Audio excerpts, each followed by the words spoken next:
आगे बढ़ेंगे। विज्ञान भवन में प्रधानमंत्री नरेंद्र मोदी इस वक्त संबोधित कर रहे हैं, सुनेंगे।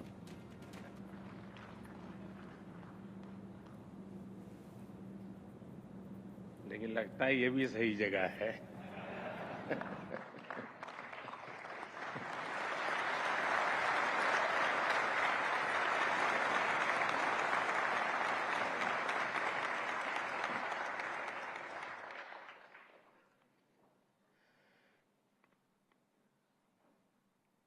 और जब मेरे देश में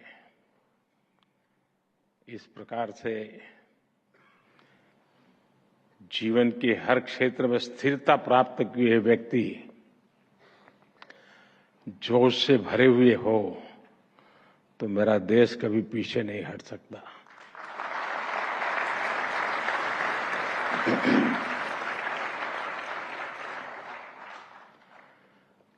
आपने मुझे इस कार्यक्रम में निमंत्रित किया। मैं सीआईआई का हृदय से आभार व्यक्त करता हूं। मुझे याद है पैंडेमिक के समय आप और हम चर्चा कर रहे थे। आप में से भी बहुत लोगों को याद होगा। और चर्चा के केंद्र में विषय रहता था गेटिंग ग्रोथ बैक। उसी के इर्द गिर्द हमारी चर्चा रहती थी। और तब मैंने आपसे कहा था कि भारत बहुत ही जल्द विकास के पथ पर दौड़ेगा। और आज भारत किस ऊंचाई पर है। आज भारत 8% की रफ्तार से ग्रो कर रहा है।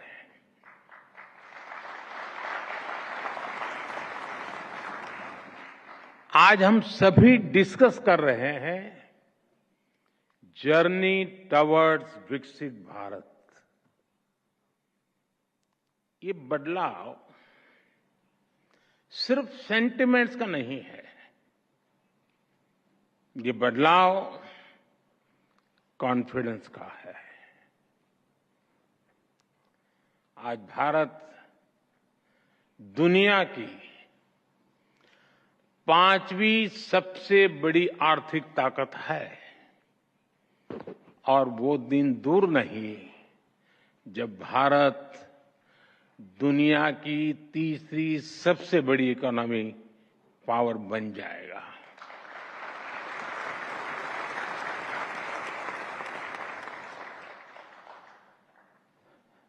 मैं जिस बिरादरी से आता हूं, उस बिरादरी की एक पहचान बन गई है कि चुनाव के पहले जो बातें करते हैं, चुनाव के बाद भुला देते हैं। लेकिन मैं उस बिरादरी में अपवाद हूं। और इसलिए मैं आपको याद कराता हूं कि मैंने कहा था कि मेरे तीसरे टर्म में देश तीसरे नंबर की इकोनॉमी बनेगा।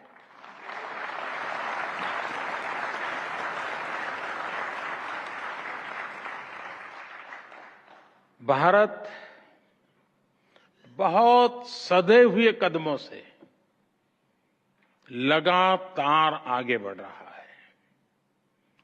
साथियों, जब 2014 में आप सबने हमें देश की सेवा करने का अवसर दिया,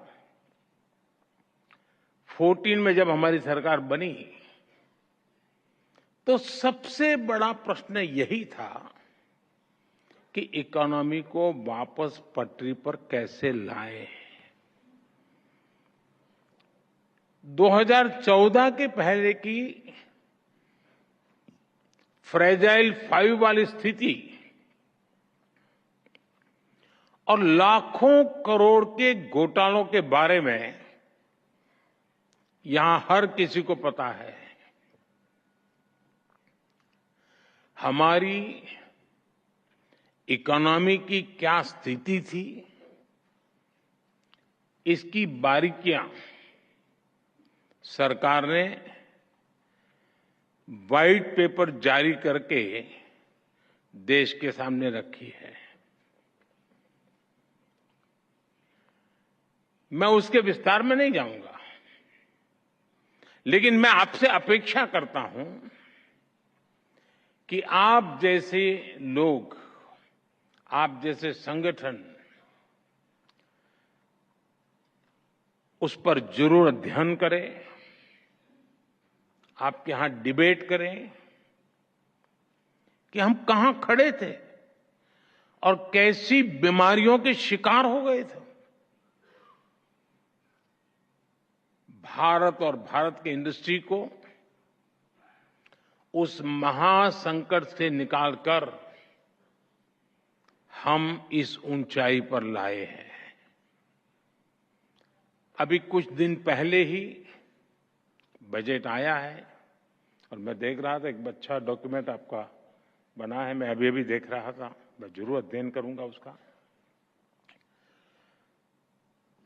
और जब बजट अभी आया है, आप भी बजट की चर्चाओं में अभी भी व्यस्त हैं, तब बजट से जुड़े ही कुछ फैक्ट्स मैं आज आपके सामने रखना चाहूंगा। फ्रेंड, 2013-14 में जब पिछली सरकार का आखिरी बजट आया था, डॉक्टर मनमोहन सिंह जी के सरकार का लास्ट बजट, वो 16 लाख करोड़ रुपए का था, 16 लाख करोड़। आज हमारी सरकार में ये बजट 3 गुना बढ़कर 48 लाख करोड़ रुपया पहुंच गया है।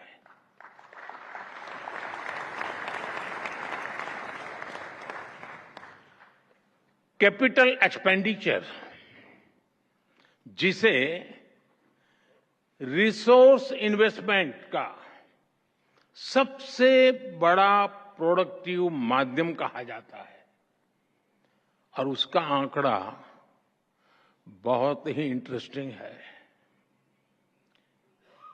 2004 जब अटल जी की सरकार गई, 2004 में यूपीए सरकार की शुरुआत हुई और यूपीए सरकार के पहले बजट में कैपिटल एक्सपेंडिचर करीब 90,000 करोड़ रुपए था, 90,000 करोड़ रुपीस। 10 साल सरकार चलाने के बाद, यानी 2014 में यूपीए सरकार का 10वां वर्ष था, अपने कैपिटल एक्सपेंडिचर का बजट 2 लाख करोड़ रुपए, 2 लाख करोड़ रुपए तक पहुंचा पाई थी, यानी 90,000 से 2 लाख करोड़। और आज कैपेक्स 11 लाख करोड़ रुपए से भी ज्यादा है।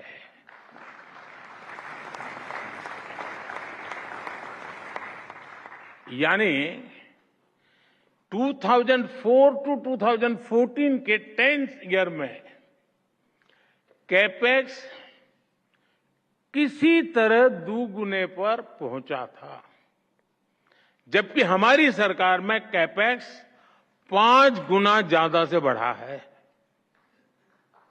और आप अलग अलग सेक्टर्स को देखेंगे तो भी आपको सटीक अंदाजा मिलेगा कि आज भारत किस तरह हर सेक्टर की इकोनॉमी पर फोकस कर रहा है। पहले की सरकार के 10 साल की तुलना में हमारी सरकार ने रेलवे का बजट 8 गुना बढ़ाया है, हाईवेज का बजट 8 गुना बढ़ाया है, एग्रीकल्चर का बजट 4 गुना से ज्यादा बढ़ाया है, और डिफेंस का बजट 2 गुने से अधिक बढ़ाया है।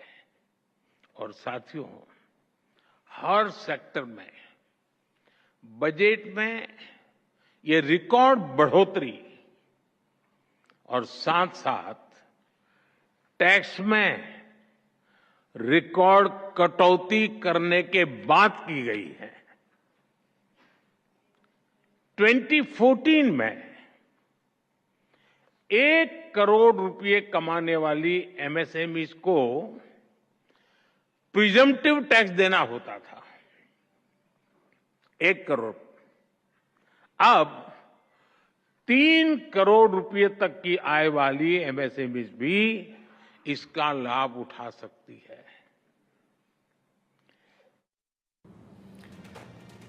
प्रधानमंत्री नरेंद्र मोदी को आप सुन रहे थे।